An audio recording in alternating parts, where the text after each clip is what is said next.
Chennai super കിങ്സിനെ 5 വിക്കറ്റിന് തകർത്ത് തുടർച്ചയായി രണ്ടാമത്തെ വിജയത്തോടെ പഞ്ചാബ് IPL പോയിന്റ് പട്ടികയിൽ ഒന്നാം സ്ഥാനത്തെത്തി. ചെന്നൈ നേടിയ 209-5 എന്ന വമ്പൻ സ്കോർ അനായാസം ചേസ് ചെയ്ത പഞ്ചാബ് 18.4 ഓവറിൽ വെറും 5 വിക്കറ്റുകൾ മാത്രം നഷ്ടമാക്കിയാണ് വിജയം പിടിച്ചെടുത്തത്. തുടർച്ചയായി രണ്ടാം പരാജയത്തോടെ ചെന്നൈ പോയിന്റ് പട്ടികയിൽ അവസാന സ്ഥാനത്ത് തന്നെ തുടരുകയാണ്. രണ്ടാം മത്സരത്തിലും സഞ്ജു സാംസൺ അതിവേഗം പുറത്തായത് ചെന്നൈ ആരാധകരെ നിരാശപ്പെടുത്തിയിരിക്കുകയാണ്. ഇന്ന് ടോസ് വിജയിച്ച പഞ്ചാബ് എതിരാളികളെ ബാറ്റിങ്ങിനയക്കുകയായിരുന്നു. രണ്ടാം ഓവറിൽ തന്നെ 7 റൺസ് എടുത്ത സഞ്ജു സാംസന്റെ വിക്കറ്റ് ചെന്നൈക്ക് അതിവേഗം നഷ്ടമായി. എന്നാൽ രണ്ടാം വിക്കറ്റിൽ ആയുഷ് മാത്ര ഗെയ്ക്വാദ് സഖ്യം മികച്ച കളി പുറത്തെടുത്തോടെ ടീമിൻ്റെ സ്കോറിംഗ് അതിവേഗത്തിലായി. വെറും 29 പന്തിൽ നിന്ന് 50 നേടിയ ആയുഷ് ഫോമിലേക്ക് മടങ്ങിയെത്തിയത് ചെന്നൈക്ക് ആശ്വാസകരമായ കാഴ്ചയായിരുന്നു.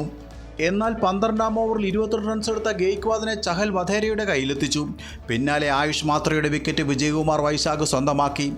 43 പന്തിൽ 6 ഫോറും 5 സിക്സും ഉൾപ്പെടെ 73 റൺസായിരുന്നു മാത്രേ നേടിയത്. 14 കോടി വിലയുള്ള യുവതാരം കാർത്തിക് ശർമ്മ 1 റൺ മാത്രമെടുത്ത് മടങ്ങിയതോടെ ചെന്നൈയുടെ റൺ വേഗം കുറഞ്ഞു. എന്നാൽ സർഫറാസ് ഖാൻ്റെ മിന്നലടികൾ വീണ്ടും ചെന്നൈ സ്കോർ ബോർഡ് അതിവേഗം ചലിപ്പിച്ചു. 17-ാം ഓവറിൽ സർഫറാസ് ഖാൻ പുറത്താവുമ്പോൾ 12 പന്തിൽ 6 ഫോറും 1 സിക്സും ഉൾപ്പെടെ 32 റൺസായിരുന്നു നേടിയത്. അവസാന ഓവറുകളിൽ ദുബൈയുടെ മിന്നലടികൾ കൂടി വന്നതോടെ 209-5 എന്ന വമ്പൻ സ്കോർ നേടാൻ ചെന്നൈക്ക് കഴിഞ്ഞിരുന്നു. 27 പന്തിൽ 5 ഫോറും 1 സിക്സും ഉൾപ്പെടെ 45 റൺസുമായി ദുബൈ പുറത്താകാതെ നിന്നു. മറുപടി ബാറ്റിംഗ് ആരംഭിച്ച പഞ്ചാബിനായി ഉജ്ജ്വല തുടക്കമാണ് ഓപ്പണേഴ്സ് നൽകിയത്.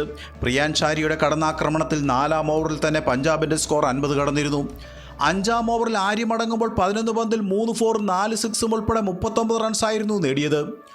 9-ാം ഓവറിൽ 43 റൺസ് എടുത്ത പ്രഭ്സിമ്രൻ സിംഗ് റണ്ണൌട്ടായി മടങ്ങിയത് ചെന്നൈക്ക് പ്രതീക്ഷകൾ സമ്മാനിച്ചിരുന്നു. പിന്നാലെ 36 റൺസ് എടുത്ത കൂപ്പർ കൊനോലിയെ കമ്പോജ് പുറത്താക്കി. എന്നാൽ ക്യാപ്റ്റൻ ശ്രേയസ് അയ്യർ മികച്ച ഫോമിൽ ബാറ്റ് വീശിയതോടെ പഞ്ചാബ് അനായാസം മുന്നേറി. 17-ാം ഓവറിൽ 50 നേടിയതിന് പിന്നാലെ അയ്യർ രാഹുൽ ചഹറിന് ക്യാച്ച് നൽകി മടങ്ങിയിരുന്നു. 29 പന്തിൽ 4 ഫോറും 3 സിക്സും ഉൾപ്പെടെ 50 റൺസായിരുന്നു പഞ്ചാബ് ക്യാപ്റ്റൻ നേടിയത്. അടുത്ത ഓവറിൽ നെഹാൽ വധേര 10 റൺസ് മാത്രം എടുത്ത് മടങ്ങിയെങ്കിലും ശശാങ്ക് സിംഗ് സ്റ്റോയിനിസ് സഖ്യം പഞ്ചാബിന് അനായാസ വിജയം സമ്മാനിച്ചു. 200 റൺസ് ആദ്യം നേടിയതിനു ശേഷം ഇത് 5-ാം തവണയാണ് ചെന്നൈ പഞ്ചാബിനോട് തോൽവി വഴങ്ങുന്നത്. മറ്റൊരു വീഡിയോയുമായി വീണ്ടും കാണാം. നന്ദി.